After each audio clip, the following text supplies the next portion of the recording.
Hello students, welcome back my YouTube channel. हमारा जो video कल मैंने आप लोगों को बताया था कि हमारी 4th यूनिट चल रही थी सोसाइटी इन इंडिया की। तो 4th यूनिट में हमारा टॉपिक चल रहा था फैक्टर्स ऑफ सोशल चेंज, यानी सामाजिक परिवर्तन के कारक।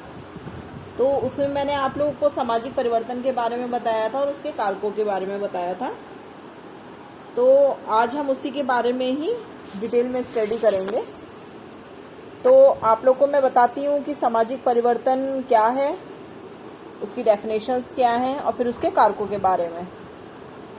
सामाजिक परिवर्तन के अर्थ की बात करें तो जब सामाजिक संरचना, सामाजिक व्यवस्था, सामाजिक मूल्यों, कुछ रीति रिवाजों और परंपराओं, सामाजिक सांस्कृतिक मानदंडों, आचार संहिता, समाज में अपने आप को संचालित करने का तरीका, मानकों, दृष्टिकोणों, रीति रिवाजों, परंपराओं और सामाजिक कारकों से संबंधित परिवर्तन होते हैं, यह कहा जाता है कि सामाजिक परिवर्तन हुआ है। जब सामाजिक परिवर्तन होता है तो उसके अनुसार समाजीकरण की प्रक्रिया भी बदल जाती है। जो व्यक्ति समाज का सक्रिय सदस्य होता है वह सामाजिक परिवर्तन का एजेंट और लक्ष्य बन जाता है। वह सामाजिक परिवर्तन लाता है और ऐसे परिवर्तनों से प्रभावित भी होता है। तो सामाजिक परिवर्तन जो है वो दो शब्दों से मिलकर बना है। ये मैंने आप लोगों को कल भी बताया था। पहला है सामाजिक और दूसरा क्या है, परिवर्तन। तो सामाजिक शब्द से हमारा क्या आशय है कि समाज से संबंधित जो है उसका आशय हमारा हो गया सामाजिक से संबंधित। और परिवर्तन शब्द का प्रयोग हम कई बार यूज करते हैं किंतु उसके अर्थ के प्रति बहुत सचेत नहीं होते हैं। परिवर्तन का अर्थ है किसी वस्तु, चाहे वह भौतिक हो अथवा अभौतिक, में समय के साथ भिन्नता उत्पन्न होती है। भिन्नता वस्तु के बाहरी स्वरूप में हो सकती है अथवा उनके आंतरिक संगठन, बनावट या गुण में हो सकती है। परिवर्तन प्रकृति का नियम है। ये सर्वकालीन एवं सर्वव्यापी है। यह भौतिक एवं जैविक जगत में हो सकता है अथवा सामाजिक एवं सांस्कृतिक जगत में भी हो सकता है। सामाजिक परिवर्तन समाज से संबंधित होता है। कुछ विद्वानों के अनुसार सामाजिक ढांचे में होने वाला परिवर्तन सामाजिक परिवर्तन कहलाता है। इसके विपरीत अन्य विद्वान सामाजिक संबंधों के अंतर को सामाजिक परिवर्तन कहते हैं। अब हम बात करते हैं सामाजिक परिवर्तन की डेफिनेशंस। तो कुछ विद्वानों ने अपने अकॉर्डिंग सामाजिक परिवर्तन की डेफिनेशंस दी हैं, जिसमें जॉनसन ने, गिलिन ने, डेविस ने, गिन्सबर्ग ने, गर्थ और मिल्स के अनुसार। तो ये सारी डेफिनेशंस जो हैं वो आपकी स्क्रीन पे हैं। आप देखिए, उसे पढ़िए और उसे समझिए कि आखिर सामाजिक परिवर्तन के बारे में जितने भी विद्वान हैं उन्होंने क्या क्या कहा है। नेक्स्ट हम बात करते हैं सामाजिक परिवर्तन के कारकों की। तो मैंने उसमें आपको कई सारे कारक बताए थे। प्रौद्योगिकी कारक बताया था, उसका धार्मिक कारक बताया था, राजनीतिक कारक बताए थे, आर्थिक कारक बताए थे, सामाजिक व सांस्कृतिक कारक बताए थे। तो इन्हीं सारे कारकों के बारे में हम डिटेल में स्टडी करेंगे। तो पहला है हमारा प्रौद्योगिकी कारक। आधुनिक युग को प्रौद्योगिकी युग कहा जाता है, अतः प्रौद्योगिकी कारक वर्तमान काल में सामाजिक परिवर्तन का सबसे महत्वपूर्ण कारक है। कोई भी नवीन आविष्कार या यंत्र आविष्कृत होता है तो हमारे सामाजिक जीवन को अवश्य प्रभावित करता है। औद्योगिकीकरण के परिणाम स्वरूप विशाल नगरों का विकास होता है और नगरों की जनसंख्या जैसे जैसे बढ़ती जाती है वैसे वैसे व्यक्तिगत संबंधों में शिथिलता आती जाती है। परिणाम स्वरूप सामुदायिक जीवन का ह्रास होता जाता है। बड़े नगरों में अपराध तथा व्यभिचारी बड़ी तीव्रता से फैलते हैं। उद्योगों धंधों के विकास के कारण गाँवों से लोग नगरों में आकर बसने लग जाते हैं। इससे एक ओर तो नगरों में मकानों की समस्या उत्पन्न होती है और दूसरी ओर नगरों में स्त्री और पुरुषों के अनुपात में भेद हो जाता है। प्रौद्योगिकी विकास के कारण स्त्रियों को भी काम करने के अवसर मिलते हैं। इससे उनकी आर्थिक दशा में सुधार होता है। सेकेंड है हमारा सामाजिक एवं सांस्कृतिक कारक। तो सांस्कृतिक सामाजिक संगठन को सुसंगठित बनाए रखने वाली शक्ति है। सोरोकिन के संस्कृति की विशेषताओं में होने वाले परिवर्तन को सामाजिक परिवर्तन का प्रमुख कारण बताया गया है। हमारा सामाजिक जीवन हमारे विश्वास, धर्म, प्रथाओं, संस्थाओं, रूढ़ियों और आदि पर निर्भर होता है। अतः इनमें से कोई भी परिवर्तन होता है तो वह सामाजिक जीवन में भी परिवर्तन लाता है। सांस्कृतिक कारक सामाजिक परिवर्तन के लिए अधिक प्रभावशील होते हैं क्योंकि प्रौद्योगिकी का रूप स्वयं समाज की संस्कृति के द्वारा निर्धारित होता है। उदाहरण के लिए हम देखें तो धर्म संस्कृति का एक महत्वपूर्ण पक्ष है, जिसके द्वारा यह निर्धारित किया जाता है कि समाज का ढांचा जिस प्रकार होगा उसी प्रकार कौन व्यक्ति उत्पादन का कार्य करेगा और कौन रक्षा का।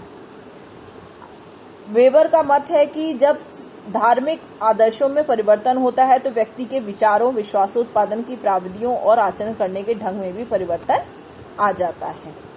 थर्ड है हमारा आर्थिक कारक।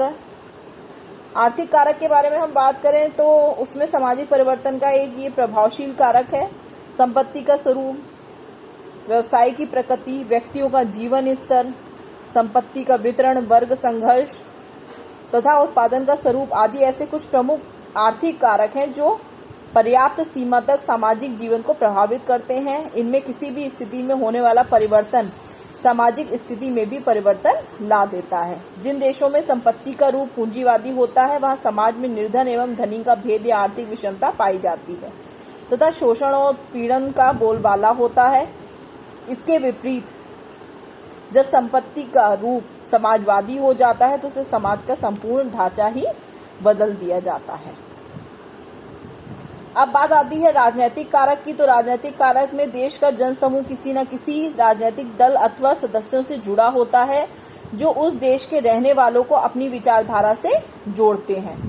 राजनीतिक लोग अपनी भाषाओं, व्याख्यानों से वहां के निवासियों का मानसिक परिवर्तन कर देते हैं। इसी प्रकार जाति पाति, धर्म तथा प्रांति से उत्पन्न उठकर त्यागी लोग जब समाज परंपराएं, रूढ़ियों का परित्याग कर सामाजिक चेतना लाते हैं तब भी समाज में सामाजिक परिवर्तन दृष्टिगोचर होते हैं। नेक्स्ट है हमारा धार्मिक कारक।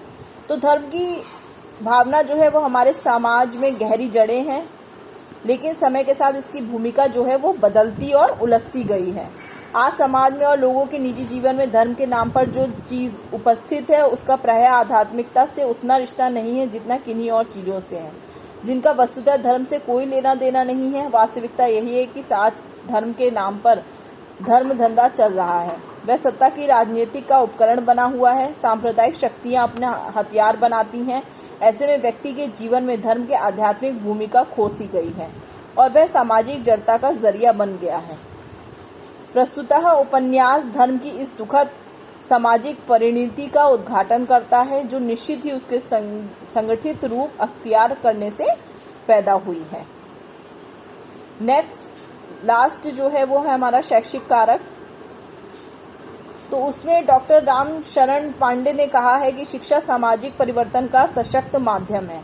यह सामाजिक नियंत्रण का भी महत्वपूर्ण कार्य करती है। सरल समाज में संस्कृति अपेक्षाकृत स्थिर होती है तथा उसमें मंद गति से परिवर्तन होता है। इस शैक्षिक प्रकार के लिए निर्दिष्ट सामाजिक अभिकरण विद्यालय ही है। एक व्यवस्था के रूप में सामाजिक विद्यालय नियंत्रण के अधीन होता है। पूर्ण सत्र को संबोधित करते हुए डॉक्टर मान सिंह ने कहा है कि मानव न्यूनाधिक रूप से संगठित रूप में रहता है। इसे ही औपचारिक रूप से समाज कहा जाता है। समाज का एक प्रमुख उद्देश्य है कि वे अपने अस्तित्व और स्थानीकरण की मूलभूत स्थितियों के लिए बच्चों को तैयार करें, जिससे प्रत्येक पीढ़ी अगली पीढ़ी को अपनी सामाजिक विरासत और सांस्कृतिक परंपरा सौंपने का प्रयत्न करती है। इस प्रक्रिया को संस्कृति संचारण कहा जाता है। डॉक्टर संजय कुमार सरोज ने कहा है कि शिक्षा एक ऐसी प्रक्रिया है जो किसी समाज का परिचायक और उसका संरक्षक है। शिक्षा एक ऐसी सामाजिक संस्था है जो ज्ञान, कौशल एवं मूल्य आदि को सीख देते हुए एक नई सामाजिक प्रणाली नियंत्रित करती है। तो आज मैंने आप लोग को सामाजिक परिवर्तन के बारे में उसकी डेफिनेशंस, उसका अर्थ, उसके कारकों के बारे में सारी चीज़ें डिटेल में बता दी हैं। आप लोग इससे स्टडी करिए, अपने नोट्स बनाइए और एग्ज़ाम की प्रिपरेशन करते रहिए। जितने भी कारक थे मैंने आप लोग को बता दिए हैं। सभी कारक इसमें इम्पॉर्टेंट हैं। मेन आपका जो है वो शिक्षा से संबंधित जो कारक है आपका शैक्षिक कारक, और प्रौद्योगिकी क्षेत्र से संबंधित जो कारक है ये ज़्यादा मोस्ट इम्पॉर्टेंट है। तो आप लोग शिक्षा से संबंधित और प्रौद्योगिकी से संबंधित जो है इनको आप कारक को जो है वो अच्छे से ठीक से पढ़िएगा। नेक्स्ट वीडियो में हम 5th यूनिट की बात करेंगे। 4th यूनिट हमारी कंप्लीट हो चुकी है सोसाइटी इन इंडिया की। मिलते हैं हम अपने नेक्स्ट वीडियो में। Thank you.